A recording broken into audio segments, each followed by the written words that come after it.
So hello everybody, welcome back to the channel today for Midlands Outdoors. I hope you're all doing alright, and I hope you've enjoyed the last video which I placed up, which is a walk to the Corngreaves and Hayden Hill. Absolutely amazing video, and I completed that one as I rewatched over it. But today we are going to be heading up to Clent Hills, which is situated in Worcestershire, just on the border between the back here, and yeah, I've got Witch Hill, which is situated further at the back over there. So it is kind of a nice little area at the back of Halesowen. It is nice just to have a little access to get to a place like this. But this is actually one of my favourite walks out the hall in the local area, because you've got the nice stunning views up Clent Hills. And again, there is much history that lurks up Clent Hills as well. There is like castle folly type things just right at the back. There is another one in Hagley Park itself, just at the far back, and I will be going to show you that a bit later on within the year when I'm doing a Witch Hill to Hagley Park video. But yeah, I think that one is actually by, I think it's Sunfield. I think it's a place called Sunfield where that is actually situated by the side. Again, it's a nice little piece of history. But yeah, let's go and take a look at Clent Hills. We'll start journeying our way up, and I will tell you a bit of little interesting information on the way as well for you. So right, it does actually look quite muddy today actually. We have actually had quite a bit of rain over last night, and again when I've done the other video it was raining pretty bad on that day as well, because it was only 2 days ago when I filmed that. But obviously coming up to here, it has changed a bit, this place though, because the very last time I ever came up to Clent Hills was, I think it was about over a year ago now, since I walked this exact path. When I used to come to Clent Hills, I think it was last year, I used to walk the main road, which is just further back over there. But this bit is actually absolutely a nice little area just to come and take a look though, because you've got the open fields. And you do as well, you can sometimes get the deers, which sometimes come from the Hagley Woods, which is further over the back. They come onto here to graze on the field, and if you're lucky enough sometimes you can actually get some stunning shots with your camera. But I don't know what is actually going on at the moment, because this fence line, which is situated here on the corner, never used to be here. And I don't know what's over there though, because there is like a little building now. If you guys do remember, because on my old channel, Extreme Productions, I did actually take a walk up to Clent Hills from this path, going back ages ago, just to do like a little camera review. And you see, it was just all flat lands like this, what fields. But it's crazy just to see how this is all changed altogether. Now there is a house up here, I believe now, and it is still public footpath as well, so you can still walk it. Now you have got little areas here as well, so you can see all the fence line, which is situated all around the corner. Now this is actually part of the Hagley Park estate itself. There is like little hidden relics within here as well. You've got little like castle folly, which you can see from the side of Clent as well, as you go up to where the stones are towards the view. We're all going to take a look at later just by the side. But again, there is like little hidden monuments and obelisks within the land into here. Now I have heard with this like local area, which is just behind me, somebody did tell me that there was going to do like a public footpath, which is actually going to be going all the way through into here to the Hagley Park estate itself. I don't know how true it is.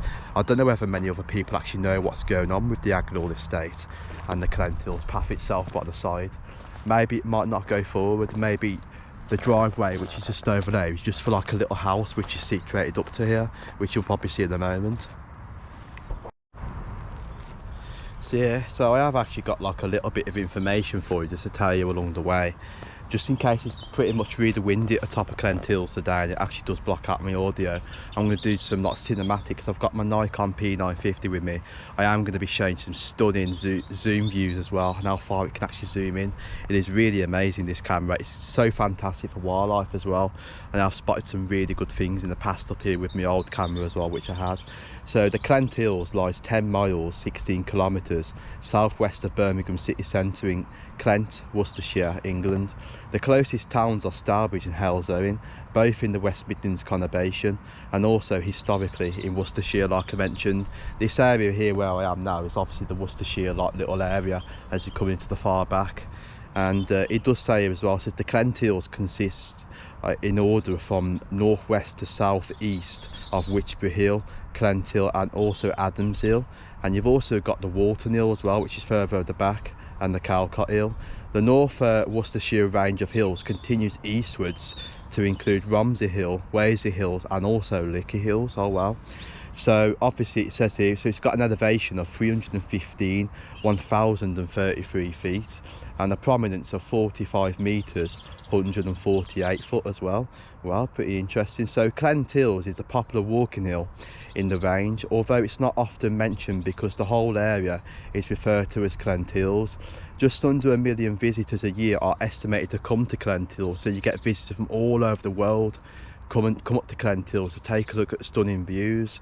So it is pretty much a really popular place, making them Worcestershire's most popular non-paying attraction. So like National Trust, who own the majority of the Clent Hills, and Nimmings at the top, again fantastic organisation because they own much other place as well, big mansions which you can go and take a look around, big massive parks similar to Clent, but this one's pretty much one of the most popular ones out of them all, where people come and take a look.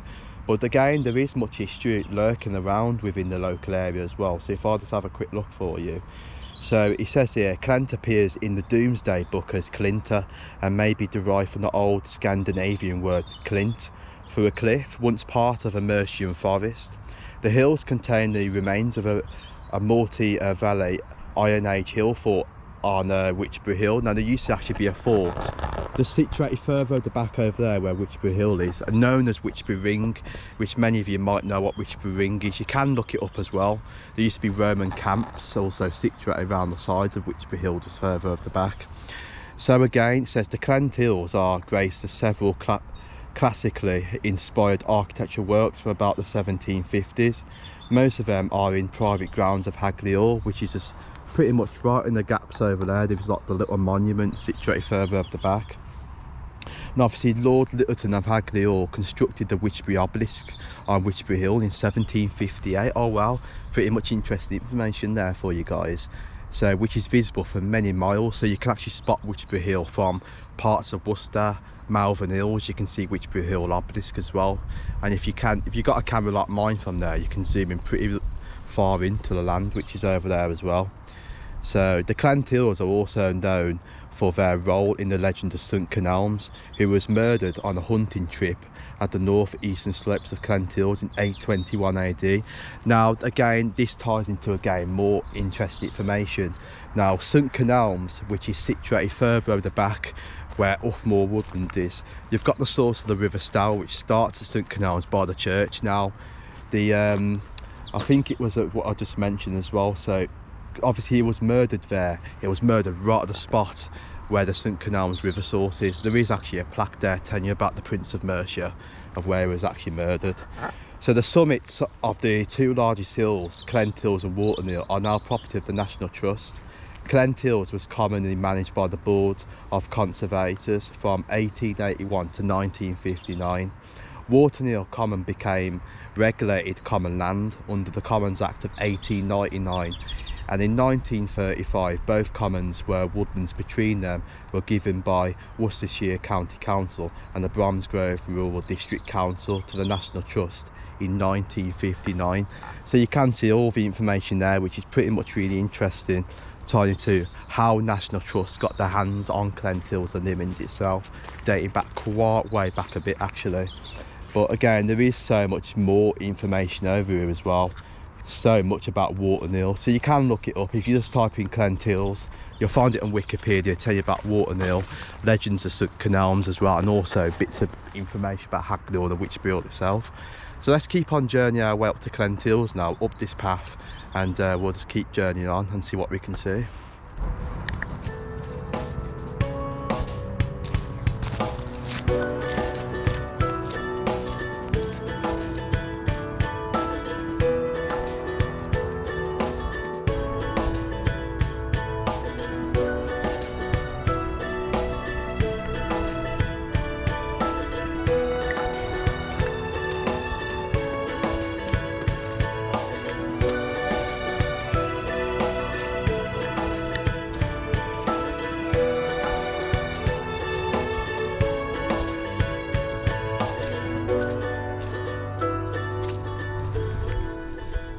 So this is actually what they've been doing up here.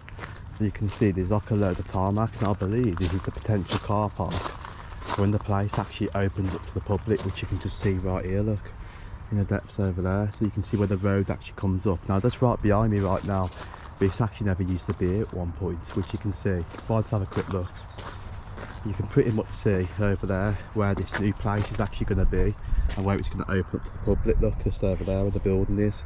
This path's going to go right the way down. I don't know where in here where it's going to go, but I believe it's going to go right the way through within the land into there and straight away all the way to Hagley Park. But you can see up here, if I just go a bit further, you can just see as well there is a house now just up here, just on the corner. I can't believe they've actually put one here. Whether this is actually for the caretaker who actually owns the land now, or whether somebody else actually lives here. You can see the house right on the corner.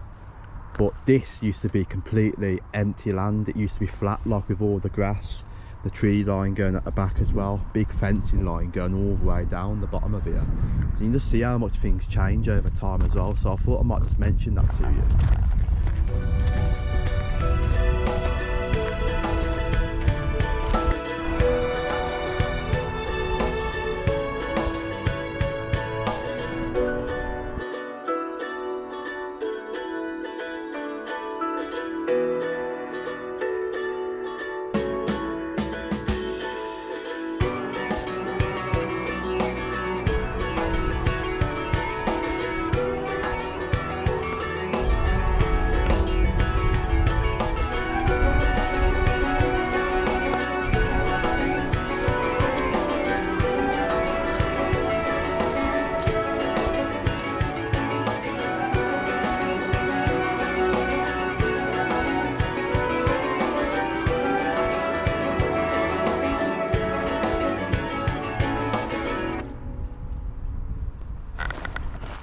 So yeah, I mean, I'm gonna have to say this is absolutely one of my stunning favourite routes, because there is that much scenery. You can obviously look at the scenery within that woodland of all the leaves which are fell down off the tree, giving that nice views. Obviously, because now we come in the midwinter now, and obviously all the leaves have disappeared off the trees fully, so it's pretty much, you can see good views within the land as well. It's a great opportunity for spotting deers and again more wildlife, so they're more prone to the open. But again, this is actually part of I don't know if it is actually part of Hagley Woodland, because there was signs down the bottom mentioning about this woodland that it's actually private within there, and that is actually joined up to the top end of Clent Hills as well, which is down the bottom. So it is pretty much a big piece of land, and obviously linking in, you can just see the size of this land as well. Actually walking a bit further down, and this is again still the Hagley estate, which is further down, linking right to the bottom. So it's pretty much again really interesting. So we're actually not too far now. There is actually that little folly which is actually just around the corner now down this path, and I will be showing you that right now for you and actually telling you a bit of information about it. So just walking down for you now, I've actually found a piece of information on the castle itself within the Hagley Park, which is right next to me. So it says the Folly Castle in the Park of Hagley is a Grade 2 listed building and the largest building in Hagley Park itself. Alright, it was designed by Sanderson Miller for George Littleton in the middle of the 18th century to look like a small ruined medieval castle. So again, built in the 18th century, you can see how old again the building is altogether. So we've got a bit more information here for you. So the building of the castle and another folly called the Rotunda was started in 1747 while Sir Thomas Littleton was still alive. He died in 1751, so he was not opposed to the modernisation of his park with suitable fashionable ornamental follies, but the credit for its creation is usually given to his son, and here George Littleton, the future First Lord Littleton. So you can see a bit of information there. And again, like I mentioned, there is actually other folly just further down the back as well, the back of Clent Hills, a castle folly again, and I will be telling you more information again over that within the next future videos within a few months. It's pretty interesting as well. It's nice scenery just to go and take a look at. So let's just show you just where it actually is down here, and I'll get a bit of cinematics for you.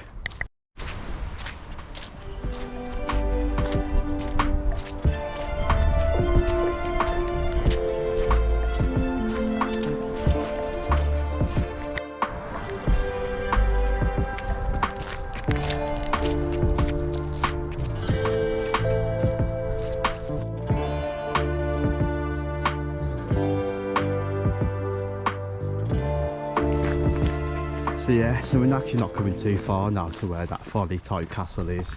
It's actually just down the corner. If I just quickly show you for you, just around this little corner. I don't know if I'll be able to get like a little bit of a view. I might actually get like a tiny bit of it for you. So yeah, here we are. So you can actually now get a bit of a view just right here. So you can just see the edge of it. So where I'm pointing, it does look really pretty amazing. It's a shame you can't really get up to it, and it's not open to the public just to go and take a look. But I do know they've actually done part of the inside of that out, and obviously there is furniture in there, I believe, so it actually does belong as well. So these have access to it just right here on the corner. There's like a little house, but again, the whole estate for Hagley Park. I just thought I might mention that to you and show you just where it is on the outside. But it is pretty much a great place to go and see. I mean, they used to do open tours for this place, so you could go and take a look, but they stopped it. It was going back years ago, I believe, when I heard about it, and there was like a thing on Google telling you about it as well. I don't know whether there was, but that's what I heard. But pretty interesting. So yeah, we're in Clent Hills now. We're actually out of the back areas from where I come from. That way takes you all the way to Hagley Estate. I can just imagine walking down there though, because look at the mud. I mean, I've got the correct footwear on, but I just don't fancy it today. I feel like just going right to the top of the view and going to take a look. But yeah, it does go to the Hagley Estate, and it is the route I'm going to be taking in a few months. We'll actually travel down to there to get to it. But you can see as well, look how much woodland is covering up Clent Hills as well. There's just so much woodland. The wildlife is blooming up here, because you can hear the bird life as well. There is just so much. You've got your blue tits, woodpeckers, birds of prey as well. I have seen goshawks and sparrowhawks up here, as well as buzzards. There's just so much to see. The company bar Water Hill as well. If you've never been to that one, again, I must say, it's definitely worth going to check out. I've been up there a few times. The views, again, are amazing. And again, there is a piece of history up there as well for you to go and see. There's like a little wall which is still there, and it's got a piece of history to it. But yeah, amazing just to come out here. It's very quiet as well today. But I'm actually going to be heading up to the view now, so I'll catch up with you when I get to the top.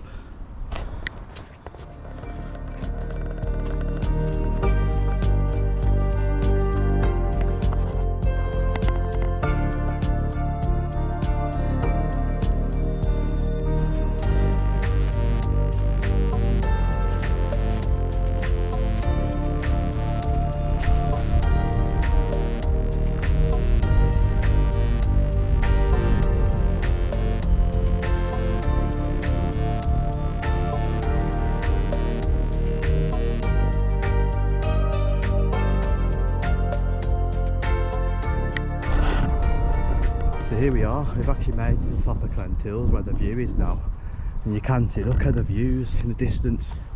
They pretty much really go far. Well, obviously the fog's gone now, because it was foggy when I looked at the bottom, but you've got views of like bottom of Stourbridge, again parts of the Black Country as well. You can see pretty much a lot of it. And again, there is some views of Worcestershire Hill as well down the bottom. But yeah, I will get my camera out in a bit and show you some nice views. But it is really windy up here today. I can just feel the breeze coming towards me. But wow, it's just lovely just to get out and about and come and check the views that I'm lurking at the top of Clent. It is amazing. So I'm just having a walk all the way up to the top now to where the stones are. I am going to get the view done first for you. But wow, the wind, oh, it's a really good job I've got my protector on my GoPro today, because it will be cutting out the audio. But the wind's obviously coming from that way, and obviously Malvern Hills is just right the way of the distance over there. And obviously over there as well, you have got parts of Wales which you can see on much of a clearer day, because you obviously got the cloud over there at the moment. But we probably will get some good views of the Black Country and different parts of areas over there. Oh, it is pretty much really cool up here, but it's really warm down there, believe it or not. It's just so muggy. It's like the air is just so warm. And again, I can obviously see views of Witchbury Hill right in the distance over there as well. Some nice lovely views.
yeah, absolutely amazing views then, was it's absolutely nice just to zoom in and have a look over the distance over there as well, especially the black country areas over the distance, especially there is parts of Coonswood which I looked at over there, and parts of Halesowen as well. So let's go and take a look at the stones which are right the way at the top. So yeah, this is actually the stones up Clent Hills. It's actually only about, I think it's about 4 stones up here. And they are, again, there's actually a piece of history between these as well. I mean how old they are. There is actually a symbol on one of them, which I will actually quickly show you. I believe it's this one just right here. So I don't know what these actually mean. There is actually like a pentagram on that one, actually a star. So if you know what I mean, then feel free to drop it in the comments, I would be pretty much interested. But again, I just thought I might show you these as well. And you've got like a toposcope down there, obviously overlooking all the views up here. Oh, the wind. Yeah, I thought I might show you this. So yeah, here's that toposcope. So we've actually got this one here. It actually says this stone was erected by the Rotary Clubs of Stourbridge and Kidderminster in 1929. This toposcope was refurbished by the Rotary Clubs of Stourbridge and Kidderminster to mark their 75th anniversary in 1997, the year that I was born.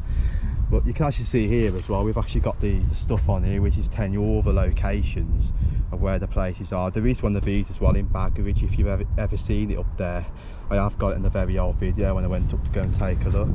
But it does tell the locations in pretty much really big depth as well, because you can see it's telling much of the black country areas, Dudley, Netherton, which is obviously all over that way. But we've obviously got as well Clent Hills, Worcester, which Worcester's over there.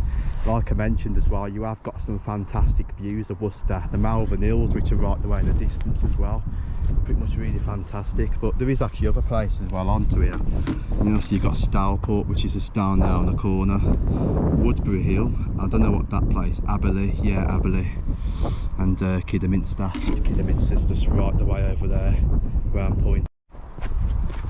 So yeah, pretty much amazing views, but it is pretty much a real shame though why the haze and the distance is pretty much blocking out some of the views of where the Malvern Hills is and parts of Worcester. So you notice how the black country it's more sunny and clearer, so I did get some fantastic shots. I will however get some more shots on the way back down for you. I haven't never been over this section over here before. It actually looks like a nice little bay and section. That down there is pretty much really nice. So it's got part of that the woodland in Clent Hills just down the bottom, obviously all covered all by moss within the trees. Can get like a bit of a better view if I just look down. Oh wow, look at the steep drop down there, look at that. It's just fantastic seeing the moss growing on the trees, on every single one, which is going down the bottom, look. Wow. And again, if I just have another quick look up here, you can see, look at this. You've even got even more fantastic views, look. And again, I believe this is actually overviews of like the back area as well. You've got Walton Hill, which is just further over the back, and the big hill which is over there. I think Walton Hill is actually that little big bit up there which is overlooking, and it does actually look like Walton Hill. It's pretty much really taller compared to what it is over here, and the toposcope is. But wow.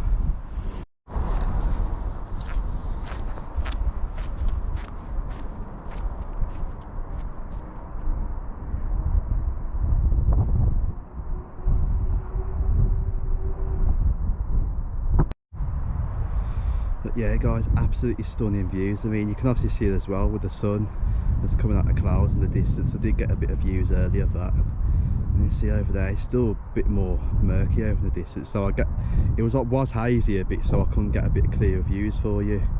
But again, with this location as well, I will pop back to here again sometime in the summer, so you can obviously have a bit of a better view of most of the areas over here. But I hope you've enjoyed the video so far though. It's been pretty interesting to see the views, but I will get some final views and shots, again more of the black country area now for you, because it's obviously clearer and you get a bit more better views. So let's go and take another look.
So yeah, I hope you've enjoyed a little views of Clent Hills. It has been an amazing trip just to come and take a look at it all over together. The views, the toposcope, bits and pieces at the top where the stones are as well.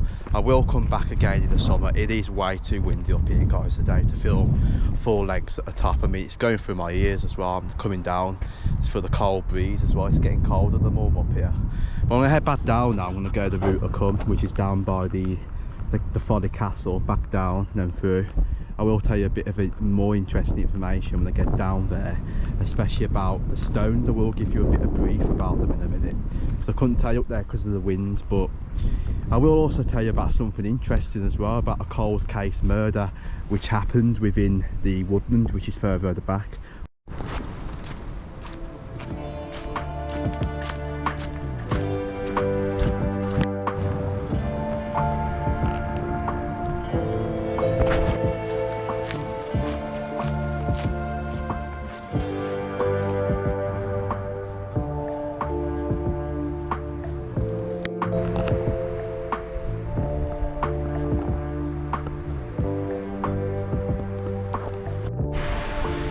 So yeah, I mean, the Clent Hills stones are pretty much, they're really strange, because many people will wonder, why are the 4 stones at the top of Clent Hills, and is there anything behind it? And the simple reason, yeah, because back in 1763, George Lord Lyttelton had workers to erect the stones around that date. So there was actually placed when Hagley Park had the majority of the estate around Clent itself, the park, parts of Clent Hills at the top as well.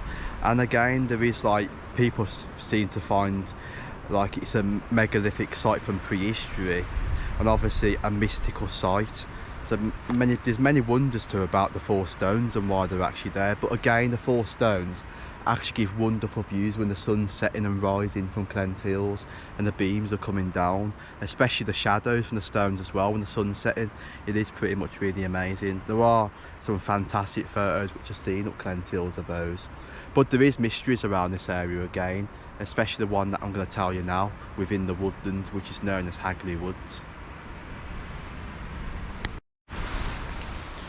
So yeah, this one's pretty much a really interesting one, so I thought I might share with you a bit of information about this. And I find it interesting myself, the case who put Bella in the Witch Elm, which was known that she was murdered at the Hagley Woodland, which is situated literally just right behind me over there. And if you can see, just at the back, there is like the woodland entrance that's going over to there. There's like a little bit of a public footpath going around the edge of it, but the whole of the woodland itself is private. You can't actually go into there. I believe it belongs to the Hagley or the estate itself, or another person. I don't actually quite know on that one. I know years ago it used to belong to Hagley or the estate, but there was many theories to what happened to this lady, and I don't know what actually happened to her, the way she was killed, who killed her. It is still a cold case even by the police today. They don't know what actually happened, so it does remain a mystery. Will it remain a mystery forever? Will they ever find out what actually happened to Bella? This is the thing, because there's that many theories. The one theory is down to in 1944 reported to the police, has something to do with a Birmingham sex worker. She stated that another sex worker called Bella, who worked on the Hagley Road and disappeared about 3 years later. The name Bella, or Lou Bella, suggested the graffiti writer is probably aware of the identity of the victim. Who knows, could the writing on the obelisk at Witchbury Hill be identifying that somebody actually knew who Bella was? They actually knew what happened, but the mystery goes down to who was that person? Where did he go? Do the police even know who he was? That's another thing as well. So the second possibility came down to a statement which was made to the police in 1953 by Una Mossop, in which she said that her ex-husband Jack Mossop had confessed to her family members that he and the Dutchman called Van Rout had put the woman in the tree. All right. Mossop and Van Rout met for a drink at a Littleton Arms, a pub which is in Hagley, which is not actually too far from Witchbury Hill itself. Later that night, Mossop said the woman become drunk and passed out while they were driving. The men put her in a hollow tree in the woods in hope that a morning she would wake up and be frightened. So again, that is pretty much really interesting in actually reading about that one. So there is actually another theory, about a theory that comes from the MI5 declassified file about Joseph Jacobs, the last man to be put to death in the Tower of London on the 15th of August 1941. An Abra agent, he parachuted into the Cambridgeshire in 1941, but he broke his ankle when landing and was soon arrested by the Home Guard. On his person he found a photo purportedly of his lover, a German cabaret singer and actress named Clara Belleau. Joseph Jacobs said that he was being trained as a spy and that he had made contact. She might have been sent over to England after him. Now that is really interesting. Could the theory be down, but no one will ever know, that he obviously came down to London and she came after? Is it the possible theory of what actually happened to Bella? So yeah, I actually want to resume to you. So I did get up to a bit here about where she was after him. However, there is no evidence that Clara Belleau was parachuted into England, and several witnesses described that Clara Belleau was around 6 foot, 180 centimetres tall, while Bella was only 5 foot tall and 150 centimetres. In September 2016, it was determined that Clara Belleau had died in Berlin on the 16th of December 1942. So that's a theory which you can rationalise out, because they know that she obviously died at the time in the Berlin in the hospital. I mean, there is many other theories as well going down, but again, could one of the theories, like I mentioned, be that she was the World War II spy? Was she the prostitute in Birmingham who went missing? Who was she? There is no significant evidence to really what happened at the woodland, the mysterious Hagley Woods, which is just over there right by me right now. But it would be interesting to actually find out more about it and discover more, but to this day, whether nobody will ever know what actually happened, it is an interesting case. So yeah, I want to say a big thank you so much if you've got this far in the video. I do appreciate it. Keep the views upcoming and stay tuned as well. Please hit that subscribe button. It allows you to keep up to date with my videos, and it will actually notify you when a new video like these walking videos within the Black Country drop, so you can watch them. And also as well, it just allows you to do more as well, comment, like, and it keeps the fan base together who love the history, who love these walking videos themselves. And I am going to do so much of these that obviously you will enjoy them over the year this year, what I've got for you. But yeah, let's head home now. It has been an interesting journey up Clent Hills actually. Nice little walk, again covering some history, some interesting things. But yeah, peace out, see you soon.